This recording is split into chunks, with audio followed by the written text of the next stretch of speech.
बड़े ही अदब के साथ डॉक्टर देवेंद्र कुमार चौबे, हिंदी विभाग, PKRI कॉलेज से मैं गुजारिश कर रहा हूँ कि आप तशरीफ़ लाएँ और अपने ख़यालात का इजहार करें।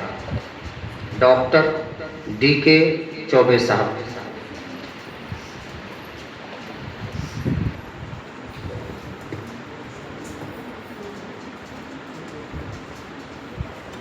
इक्यावन साल के थे मकसूद साहब, 64 का मैं, 13 साल छोटे थे मुझे। और बहुत तकलीफ होती है अपने से कम उम्र के किसी व्यक्ति को विदा करने। जब हम विदा कर रहे थे यहाँ से उन्हें, ऐसा लग रहा था कि जैसे भीड़ में सन्नाटे की स्थिति हुई। भरोसा तो अब तक नहीं होता है, गुस्सा भी आता है, क्योंकि ऐसे नहीं जाना था यार, ऐसे कोई नहीं जाता। करीब थे, करीब तो सबके थे। मैं 2011 में आया था PKRI और तब से हमेशा उनको हम कदम हमसाया देखा पाया। जब कभी सीढ़ियों पे मैं अपनी तरह से चढ़ रहा होता, अचानक से हाथ आता और मेरे हाथ को थाम लेता। कांधे पे गमछा लिए कोई सामने से आता, अपना वो जादुई पिटारा खोलता, उसमें से हलवा।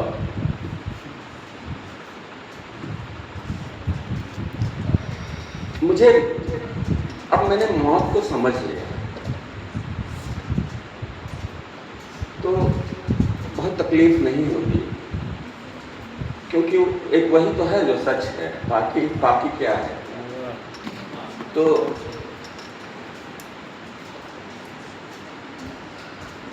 जिंदगी लंबी हो न हो, बड़ी हो। 23 साल में भगत सिंह चले गए, 32 साल में शंकराचार्य गए, 48 साल की आयु जयशंकर प्रसाद को मिली। 51 साल में ही मकसूद साहब ने ऐसे निशानात छोड़े हमारे दिलों पे। सूफियाना अंदाज एकदम सही बात है। जो सूफीज्म आया, सूफी की जो प्रेम धारा थी, सूफीज्म का जो मुख्य तत्व है प्रेम, उसके वो खुली किताब थी। और कभी यकीन नहीं होगा कि वो हमारे बीच में। अभी लग जाए कि उधर से आएंगे, हमको ऐसे देखते उधर बैठ जाएंगे और फिर मुझसे फरमाइश करेंगे कि आप एक गज़ल तरन्नुम में सुनाइए। मौका कुछ भी हो,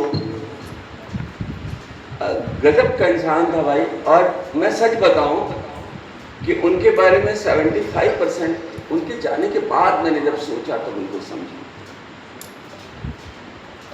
सबसे मुश्किल होता है सहज होना। तो एक सहज इंसान थे जो आया बोल दिया। कई बार डांटा उन्होंने हमें, कई हम में लड़ाइयाँ भी हुआ करती थी। अभी भी मिलेंगे तो लड़ेंगे हम लोग जरूर, क्योंकि ऐसे नहीं जाना था उनको। तो अभी धनंजय जी से बात हो रही थी, मैंने कहा आप भी तो भूलिए। उन्होंने कहा कि मैं डायरेक्ट बात करूँगा। तो हमने तो यकीन ही नहीं किया है कि वो हमारे बीच नहीं है। लेकिन खैर, अब ये दुनिया रहने लायक है क्या? अब तो यहाँ सब चीज़ें तकसीम कर दी गई हैं, बांट दी गई हैं। अब कुटिलता है, भौतिक चीज़ों के प्रति आकर्षण है। एक दुनिया है जो बहुत सारी सुविधाओं से लैस है और हम उगते नहीं हैं उनसे। आश्चर्य है और जो उसकी सच्चाई को समझ लिया। एक गरीबी में लोग घर छोड़ के कटोरा लेके निकलते हैं और एक बुद्ध निकला। बुद्ध ने इन सुविधाओं की, इन भौतिक जगत की सच्चाई को समझ लिया, तब वो निकला। उसका घर छोड़ना और बाकी लोगों का, वो भिखारियों का घर छोड़ने में बहुत फर्क होता है। तो इस दुनिया में रहते हुए इस दुनिया से अलग हो जाना, हमारी आध्यात्मिक पुस्तकें भी कहती हैं, कमल की पत्तियों की तरह हो जाना। कि आप पानी पे हो और पानी की एक बूंद भी उस पर ठहरती रही। तो दुनिया में रह के भी दुनिया से अलग थे वो, अब तो खैर वो वहां होंगे। अब मैं भी नहीं रहना चाहता इस दुनिया में। क्या रखा है? स्वार्थ है, रहने लायक है नहीं। किसी को किसी की पड़ी नहीं है, हम सब अपने में हैं। लेकिन मुझे याद है कि जब वो ईद की खरीदारी करते थे तो 25-30 बच्चों के कपड़े उनके बैग में उनके घर जाने के समय होते थे। न जाने किनके किनके, उनकी तो शादी भी नहीं हुई थी उस वक्त। आज हम उनको श्रद्धांजलि दे रहे हैं। न जाने कितने यतीम, न जाने कितने गरीब, न जाने कितने स्टूडेंट्स। मैंने कई कहानियां सुनी हैं कि शोध छात्राओं का सुपरवाइजर्स बहुत तरह से उनसे काम देते हैं या किसी तरह से। यहाँ उल्टे ही गंगा बहती है। उनके साथ बात दूसरी थी। शोध छात्र उनका ख्याल रखें न रखें, वो उनका ख्याल जरूर रखते थे। तो ये एक बहुत बड़ा फर्क है।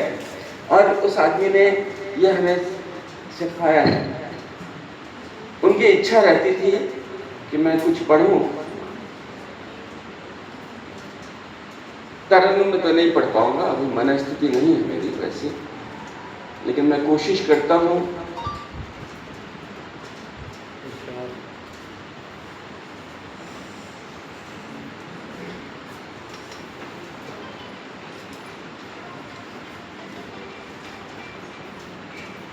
ऐसे ही कभी जब लगा कि अब रहने लायक दुनिया नहीं बची तो मैंने लिखा था, आज शायद मौजू वक्त है कि मैं आपको पढ़ूं कि अब अंतिम जाम पिला साकी, ना भाए तेरा मैखाना, तू ले चल मुझको अपने घर, तड़पाए तेरा मैखाना।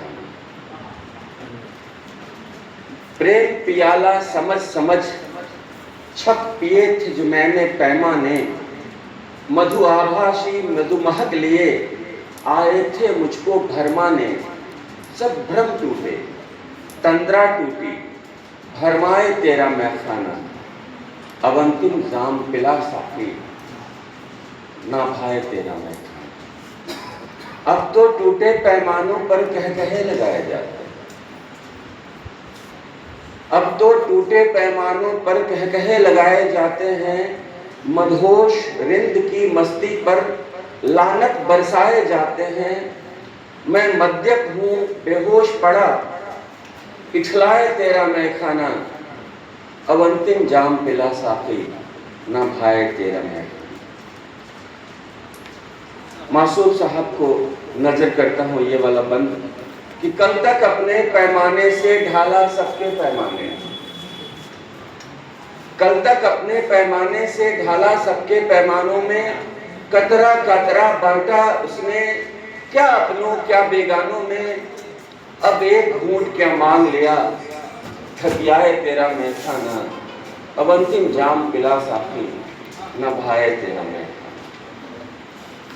कल तक रिंदों के आंसू को मुस्कान बनाया करता था, मृदुहाला अपने हाथों से सब प्रेम पिलाया करता था।